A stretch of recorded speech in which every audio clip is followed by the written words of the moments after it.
Sahabat Yakobian, selamat datang, selamat berjumpa kembali di program Selasa Sharing Pusat Bimbingan Konseling Sekolah Santo Yakobus.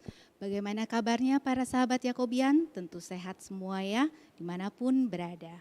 Saya Erlina, pada sore hari ini saya akan memandu para sahabat dengan topik pacaran dan remaja yang akan dibawakan oleh Ibu Wida, psikolog Pusat Bimbingan Konseling Sekolah Santo Yakobus.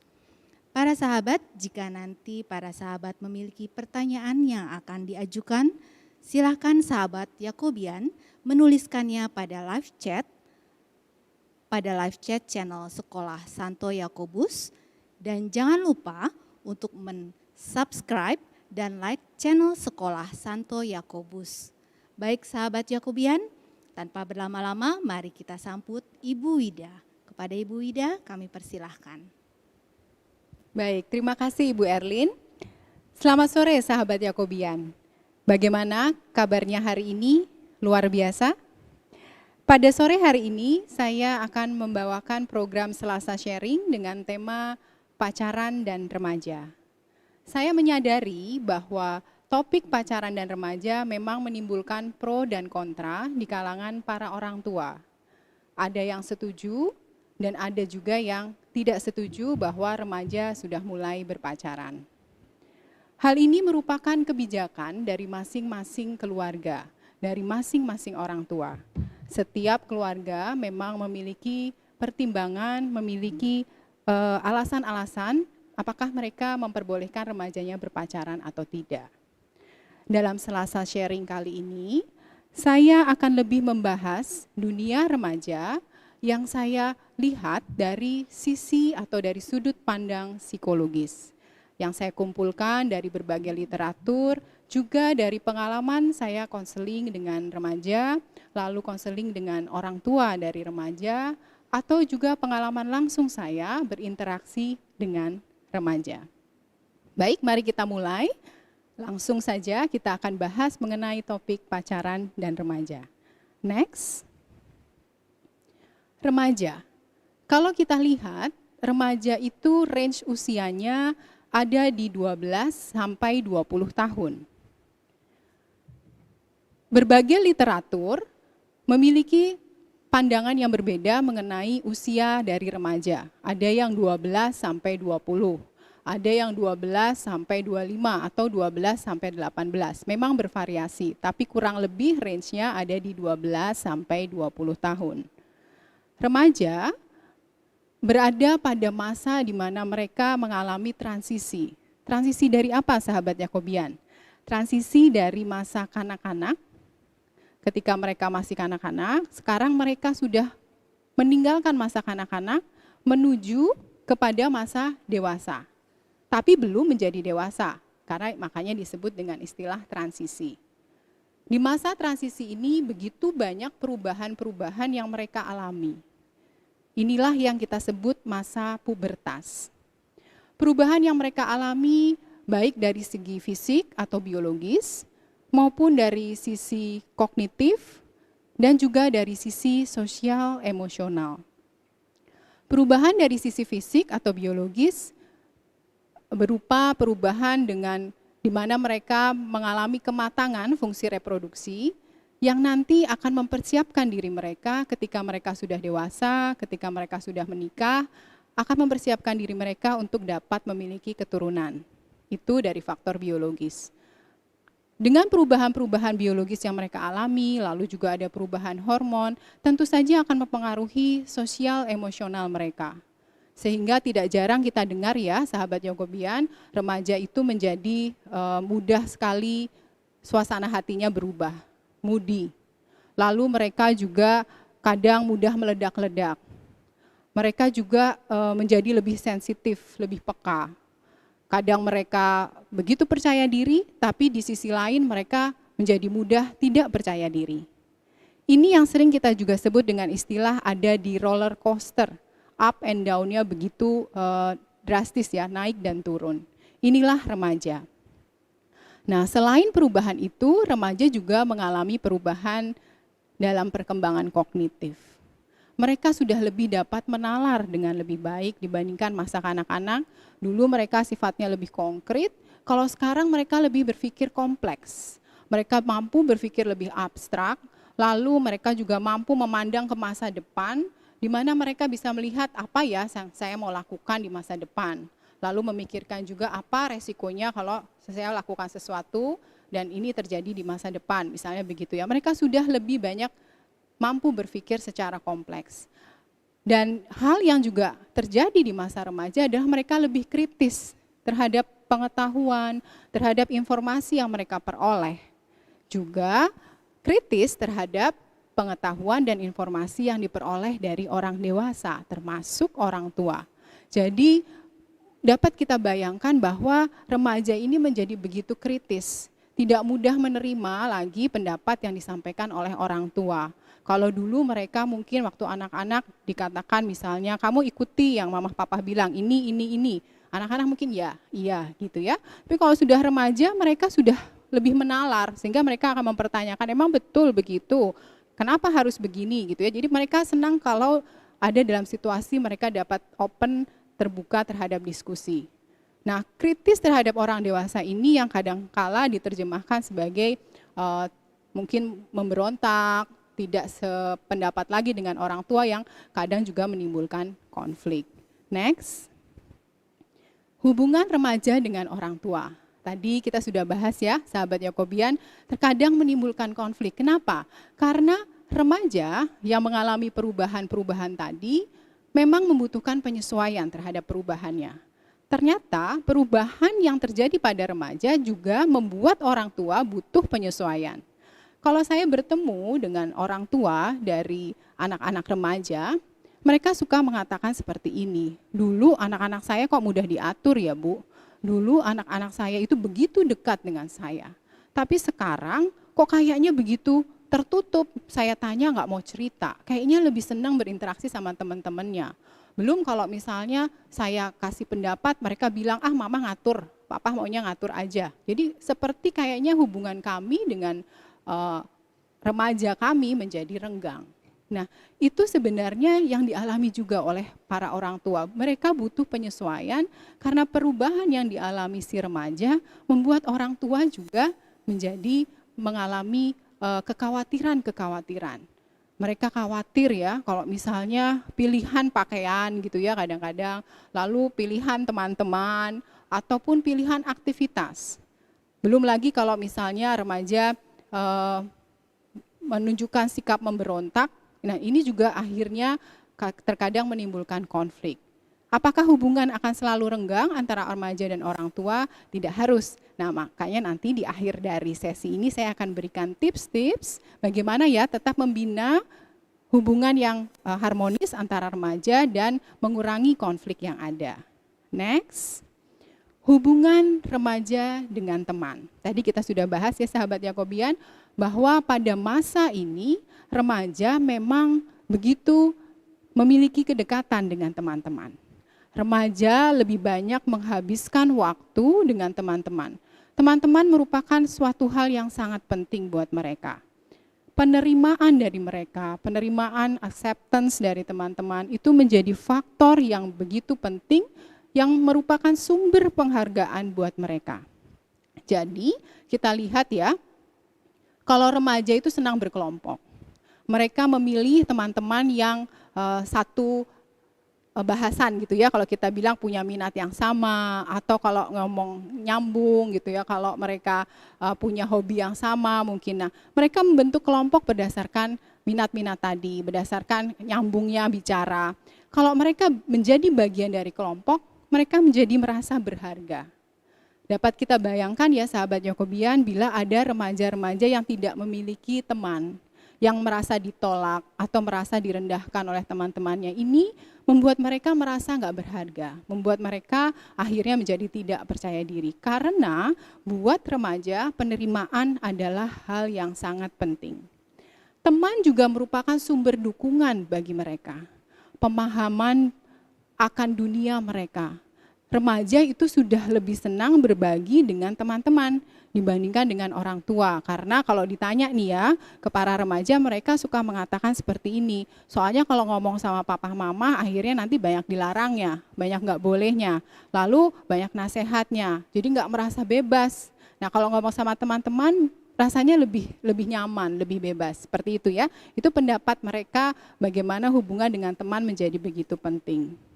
Nah kalau kita lihat, remaja itu kan memang sudah memiliki hubungan yang lebih luas dibandingkan ketika masa anak-anak ya. Kalau dilihat waktu anak-anak memang sudah senang bermain dengan teman-teman waktu SD itu ya. Tapi dunia keluarga, orang tua masih dominan. Tapi kalau di remaja rasanya mereka menjadi lebih semangat ketika ingin bergaul lebih banyak dengan orang lain. Bersosialisasi. Mereka memperluas hubungan pergaulan, hubungan dengan teman-teman. Dan kadang-kadang ada yang sudah mulai mengarah mengenai pacaran.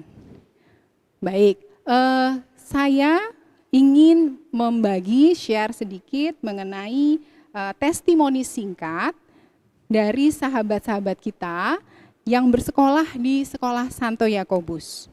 Mereka akan men-share pendapat mereka tentang apa itu pacaran, lalu bagaimana sih pentingnya pacaran, apakah itu penting atau tidak. Lalu mereka juga akan men-share pendapat mereka mengenai pacaran yang sehat. Apakah sahabat Yakobian penasaran untuk lihat? Baik, mari kita saksikan bersama testimoni singkat dari teman-teman kita. Selamat menyaksikan.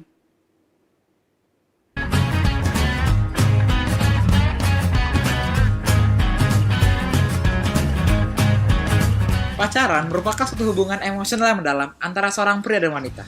Saat mereka pacaran, mereka akan menjalani proses pendewasaan diri, di mana mereka akan belajar bagaimana caranya agar menghargai serta menghormati pasangannya.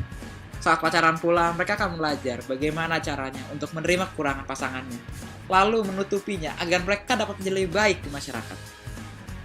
Menurut aku, pacaran itu masa di mana dua orang menjalin hubungan untuk mempersiapkan diri ke tahap hubungan yang lebih serius. Pacaran itu hubungan lebih dari teman yang dijalin oleh dua orang.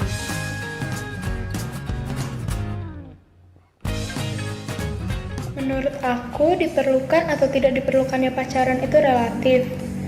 Kalau masih anak-anak atau remaja, pacaran itu tidak perlu. Kalau misalnya sudah dewasa, mungkin pacaran itu perlu untuk mengenal seseorang lebih jauh sebelum memasuki hubungan yang lebih serius. Pacaran itu diperlukan agar sebuah pasangan dapat mengenali pasangannya lebih dalam lagi. Karena di gereja Katolik tidak memperbolehkan adanya perceraian, maka dari itu pacaran merupakan suatu momen yang tepat untuk mengenali pasangan lebih dalam lagi, serta meyakinkan diri sendiri agar menjadikan pasangan sebagai pendamping hidup sampai meninggal. Kalau sudah merasa yakin dan mampu untuk berpacaran, maka pacaran itu perlu untuk mendekatkan hubungan lebih dekat lagi. Tetapi kalau memangnya masih ragu-ragu dan belum yakin, maka tidak perlu untuk berpacaran.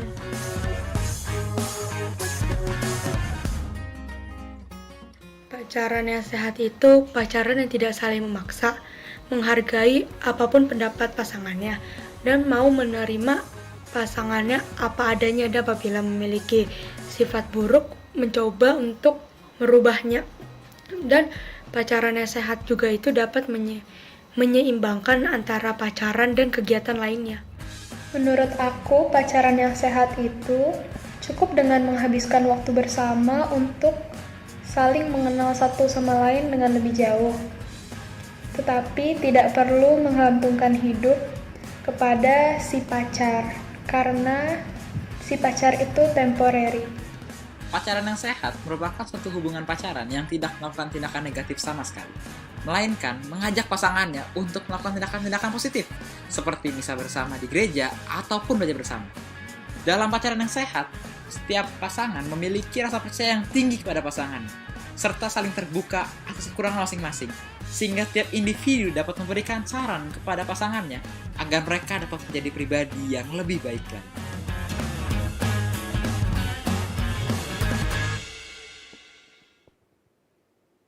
Ya, tadi adalah testimoni pendapat dari teman-teman kita yang bersekolah di Sekolah Santo Yakobus. Terima kasih ya untuk Ben, lalu untuk Ives dan juga untuk Jessica. Bagaimana tadi sahabat Yakobian sudah menyaksikan ya videonya? Pendapatnya sangat menarik. Mereka memberikan pendapat yang sangat bervariasi juga. Hal ini menunjukkan bahwa di setiap keluarga memang memiliki pandangan yang berbeda-beda mengenai pacaran. Tidak ada usia yang pasti kapan remaja mulai tertarik dengan lawan jenis. Ini menunjukkan bahwa setiap remaja adalah unik. Mereka punya pengalaman masing-masing, pengalaman sendiri-sendiri yang membuat usia kapan mereka mulai tertarik dengan lawan jenis menjadi berbeda-beda.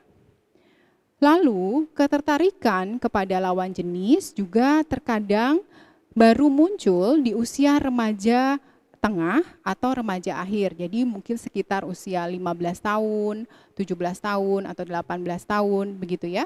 Karena memang ada remaja yang lebih fokus kepada akademik. Mereka lebih fokus kepada misalnya mengejar prestasi akademik, lalu juga ada yang fokus kepada prestasi olahraga, atau ada yang memiliki minat pada bidang-bidang lainnya, misalnya musik mungkin, lalu tertarik pada hal-hal lain yang membuat mereka lebih fokus pada hal tersebut. Jadi memang pengalaman setiap remaja itu bervariasi. Next. Usia di mana remaja mulai tertarik pada lawan jenis itu adalah sekitar 10 sampai 14 tahun. Tadi sudah saya sampaikan bahwa memang semuanya bervariasi ya, tapi range-nya adalah kira-kira di usia 10 sampai 14 tahun. Ketika mereka memasuki masa pubertas, dengan perubahan fisik yang mereka alami, perubahan sosial emosional yang mereka alami, mereka lalu juga sepertinya mulai lebih tertarik kepada lawan jenis. Tertarik dengan lawan jenis memang tidak selalu berlanjut kepada langsung ke pacaran ya, sahabat Yakobian, karena tertarik dengan lawan jenis itu dapat juga berupa misalnya kagum dengan tokoh tertentu, kagum karena kecantikannya tokoh tersebut, kagum karena ketampanannya tokoh tersebut, atau tertarik dengan sifat-sifat yang dimiliki oleh teman, tertarik dengan penampilan dari teman. Gitu ya. Dan untuk beberapa remaja yang sudah lebih dekat mengalami kecocokan, kadang berlanjut kepada pacaran. Apa sih artinya pacaran atau artinya kedekatan dengan lawan jenis bagi remaja? Ini kalau ditanya pada remaja ya, arti kedekatan dengan lawan jenis tadi seperti yang sudah disampaikan juga di testimoni, bahwa ternyata pacaran itu membuat mereka jadi belajar untuk lebih peduli, untuk saling peduli, bertanggung jawab gitu ya satu sama lain, dapat membina hubungan yang sehat dengan orang lain. Jadi ini adalah sarana untuk mereka belajar saling peduli dan saling memperhatikan. Lalu yang kedua adalah karena kita tahu bahwa remaja itu transisi menuju masa dewasa, mereka sudah ingin merasa dewasa. Jadi pacaran ini sebenarnya menjadi satu cara supaya mereka merasa sebagai seorang yang sudah dewasa. Pacaran atau kedekatan dengan lawan jenis ini juga menjadi satu bahan buat mereka bisa bercerita kepada teman-teman sekelompoknya. Kalau kita pakai bahasa sehari-hari untuk curhat ya sama teman-teman satu kelompoknya. Next. Nah, ini topik bahasan yang sangat penting untuk kita bahas secara lebih lanjut ya, pacaran yang sehat. Pacaran yang sehat, mengapa ini menjadi satu hal yang penting? Karena kita lihat begitu banyak ya di dunia kita sekarang, informasi-informasi, pengaruh-pengaruh dari luar yang tidak selalu positif, ada juga pengaruh-pengaruh yang negatif. Sehingga menjadi sangat penting buat para remaja kita untuk mengembangkan pola pacaran yang sehat. Di atas itu semua sebenarnya tidak hanya pacaran, tapi bagaimana remaja itu dapat mengembangkan konsep relasi yang sehat dengan orang lain. Jadi tidak hanya dengan pacar, tapi juga dengan orang lain, misalnya dengan teman, lalu dengan orang dewasa lain. Karena kita juga suka menemui ya, sering menemui pula bahwa remaja memiliki problem dengan hubungan mereka dengan teman-temannya, yang berakhir kepada perasaan mungkin tidak dihargai, dilecehkan atau bullying dan sebagainya. Jadi keluarga di sini memegang peranan yang sangat penting supaya remaja itu dapat memiliki konsep relasi yang sehat, relasi yang wajar, relasi yang aman dengan orang lain. Bagaimana cara keluarga mengembangkan relasi yang sehat dengan orang lain bagi remaja? Yang sangat utama adalah keluarga hendaknya menciptakan komunikasi yang nyaman, komunikasi yang suportif. Dengan suasana yang nyaman, keluarga dapat memberikan tempat buat remaja untuk dapat bercerita. Seperti yang tadi sudah kita bahas ya, bahwa remaja itu udah bukan anak-anak lagi. Sehingga mereka nggak begitu suka kalau semuanya serba instruksi atau diberikan satu arah. Misalnya kita sebagai orang tua bilang pokoknya mama papa mengatakan ini kamu ikutin aja. Nah itu mereka nggak suka seperti itu. Mereka lebih senang karena mereka sudah berpikir lebih kritis, nalarnya sudah lebih baik lagi, sehingga mereka lebih senang kalau diajak diskusi. Nah, kalau keluarga menciptakan suasana yang nyaman, menciptakan tempat di mana si remaja dapat berkomunikasi dengan terbuka, maka ini menjadi sarana bagi orang tua untuk lebih dapat mengajarkan kepada remaja bagaimana sih hubungan pertemanan atau relasi dengan orang lain yang sehat. Termasuk di dalamnya adalah bagaimana remaja dapat memberikan respect baik terhadap diri sendiri maupun terhadap orang lain. Apa yang dimaksud dengan respect? Respect adalah bagaimana remaja dapat menghargai diri sendiri dan juga orang lain. Bagaimana remaja tahu hal yang baik dan hal yang tidak baik dilakukan. Hal yang dapat mencelakakan diri sendiri dan orang lain. Seperti misalnya remaja harusnya diajarkan ya bagaimana mereka tidak merendahkan orang lain. Lalu bagaimana mereka dapat menghindarkan diri dan orang lain dari hal-hal yang buruk seperti obat-obat terlarang, narkoba, alkohol, lalu menghindarkan diri dari seks bebas. Nah ini sangat penting ketika kita dapat mengembangkan komunikasi dengan remaja sehingga mereka tahu secara rasional hal-hal apa yang baik, hal-hal yang perlu dikembangkan dalam membina hubungan yang sehat dengan orang lain. Next. Pacaran yang sehat juga dapat dianjurkan kepada remaja dengan melakukan aktivitas-aktivitas yang positif. Tadi dari testimoni sudah banyak disampaikan ya, bagaimana tadi ada Ben, lalu ada Ivy, lalu tadi ada Jessica ya, mereka mengatakan bahwa membina hubungan pacaran yang sehat itu dengan misalnya melakukan hal-hal yang positif. Misalnya belajar bersama, lalu mendukung dalam kegiatan-kegiatan olahraga, pergi ke gereja bersama, begitu ya, beribadah bersama. Nah ini dapat kita anjurkan kepada remaja untuk melakukan aktivitas-aktivitas yang positif. Dan ada baiknya juga, ini satu hal yang penting bahwa remaja dan orang tua mendiskusikan mengenai aturan-aturan yang perlu mereka diskusikan bersama. Seperti seberapa banyak sih waktu yang boleh untuk dihabiskan pergi bersama teman-teman. Lalu bagaimana caranya supaya kegiatan mereka bersama teman-teman itu tidak mengganggu studi mereka. Ini perlu dibahas antara orang tua dengan remaja. Pacaran yang sehat. Lalu kita lanjutkan ke slide berikutnya. Tips menjadi orang tua bagi remaja. Saya menyadari bahwa menjadi orang tua bagi remaja merupakan satu challenge, merupakan satu tantangan yang luar biasa. Karena kehidupan remaja di zaman sekarang dengan begitu banyak pengaruh yang luar biasa dari luar, terkadang menimbulkan kekhawatiran dari sisi orang tua. Muncul kekhawatiran mengenai relasi mereka dengan teman-teman. Apakah mereka mendapatkan pengaruh buruk atau tidak, begitu ya.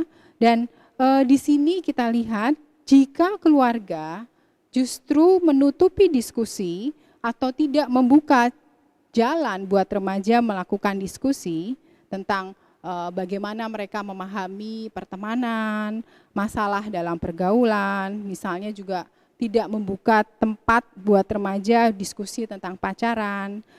Justru ini dapat membuat remaja lebih ingin tahu mencari informasi dari sumber-sumber lain yang kita tidak tahu kebenarannya. Dan dapat membuat remaja juga melakukan hal-hal lain tanpa sepengetahuan kita. Ini justru berbahaya.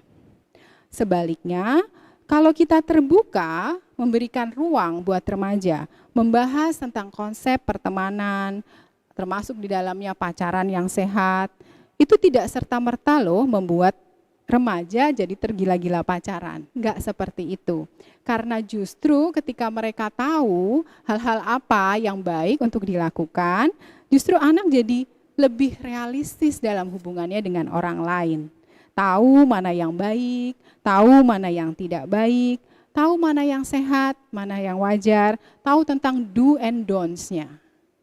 Jadi di sini kita lihat bagaimana pentingnya orang tua terus mendampingi remaja. Terkadang orang tua lelah ya, karena mendampingi remaja itu memang perlu seni tertentu.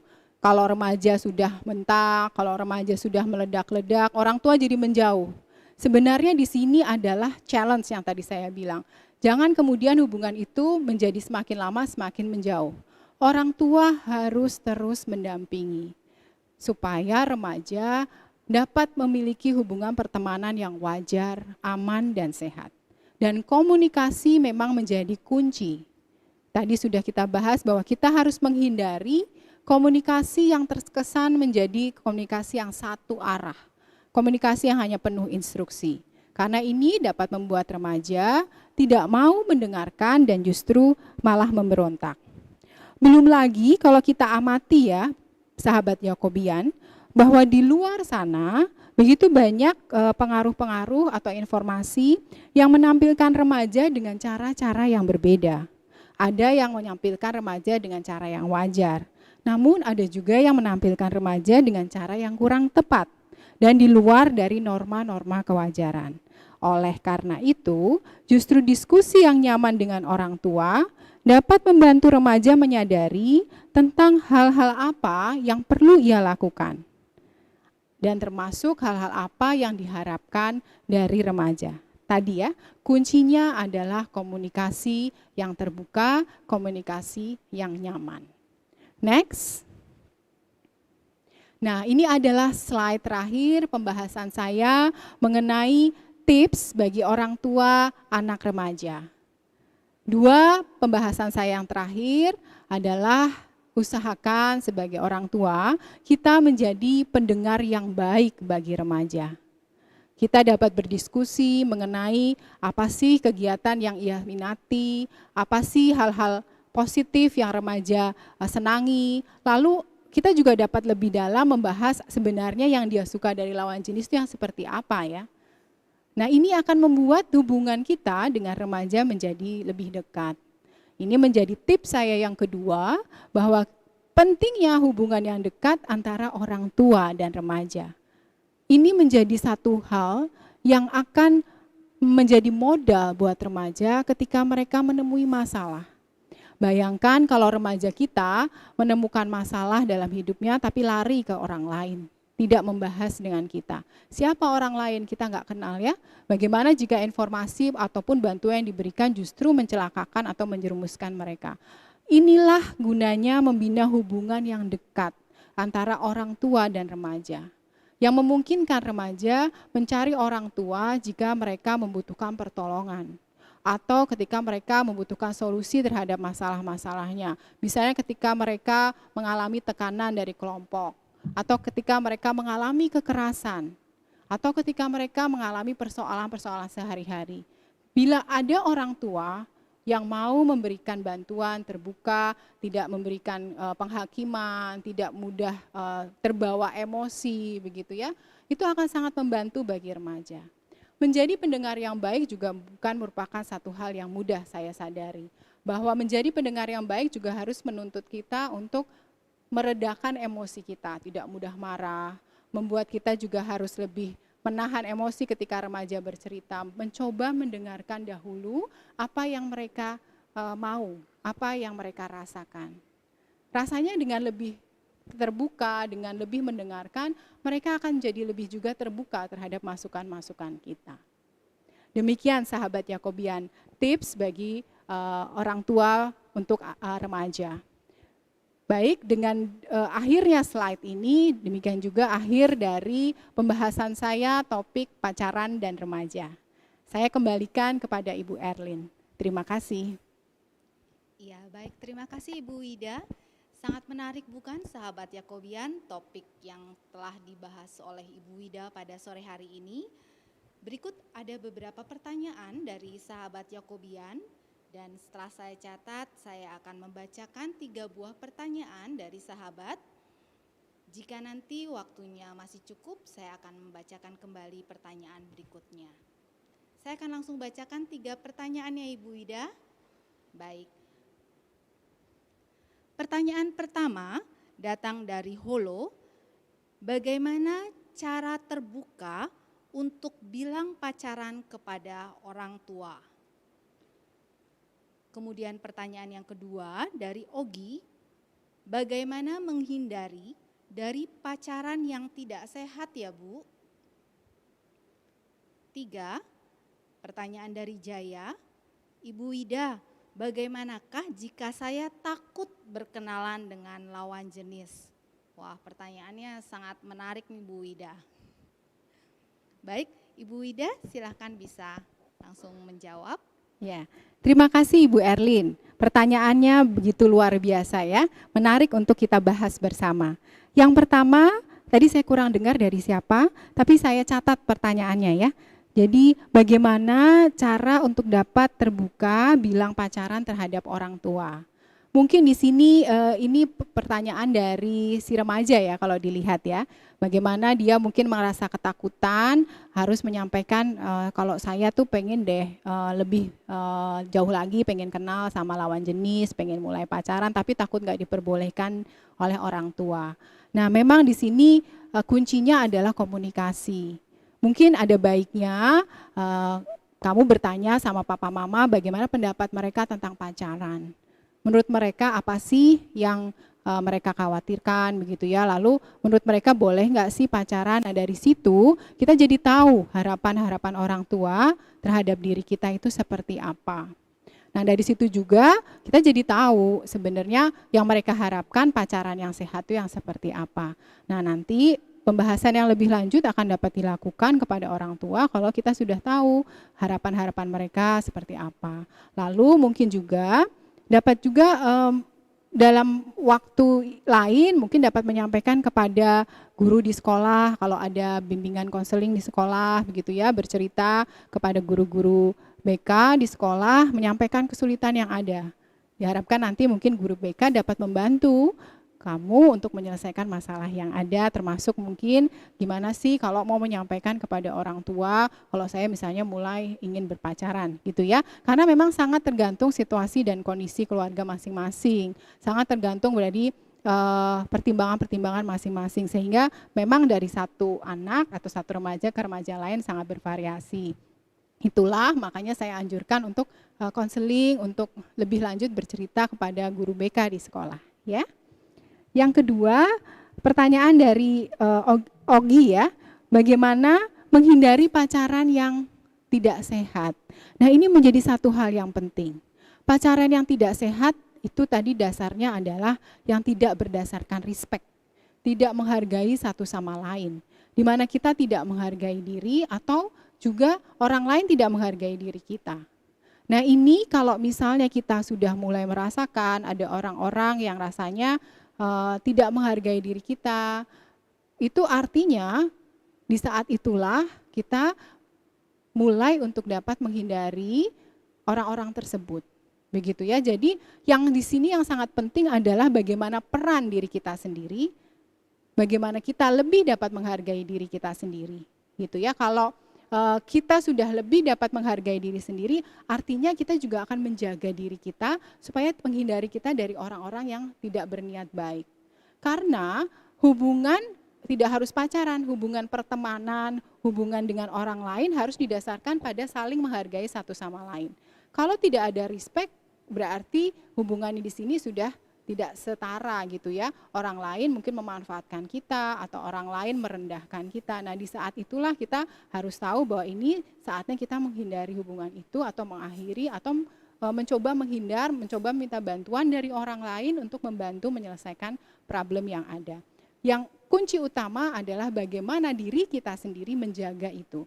Bagaimana diri kita sendiri menyadari bahwa pentingnya kita menyayangi diri kita sendiri, menghargai diri kita sendiri supaya kita nggak berlanjut terjerumus pada hal-hal yang negatif. Semoga jawabannya cukup memuaskan ya, Ogi ya. Lalu pertanyaan dari Jaya. Kalau saya takut berkenalan dengan lawan jenis bagaimana ya?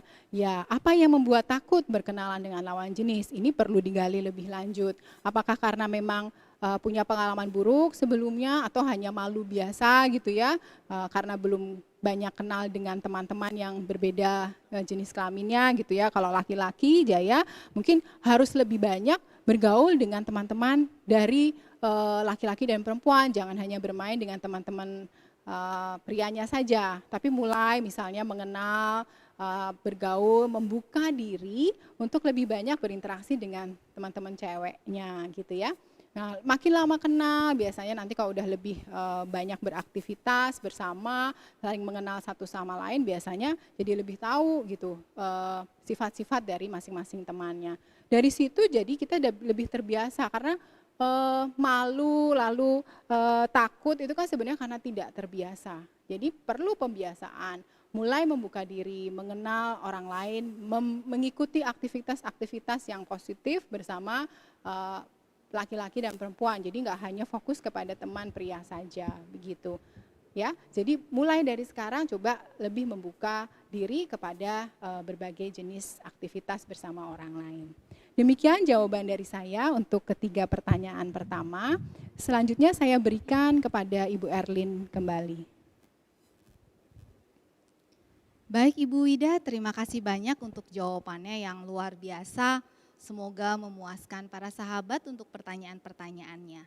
Sebelum kita ke acara penutup, apakah dari Bu Wida ada statement khusus atau pesan-pesan khusus untuk para sahabat Yakobian tentang pacaran dan remaja, karena topiknya sebenarnya cukup menarik nih, kalau dibahas lebih lama lagi bisa semalaman mungkin ya Bu Wida.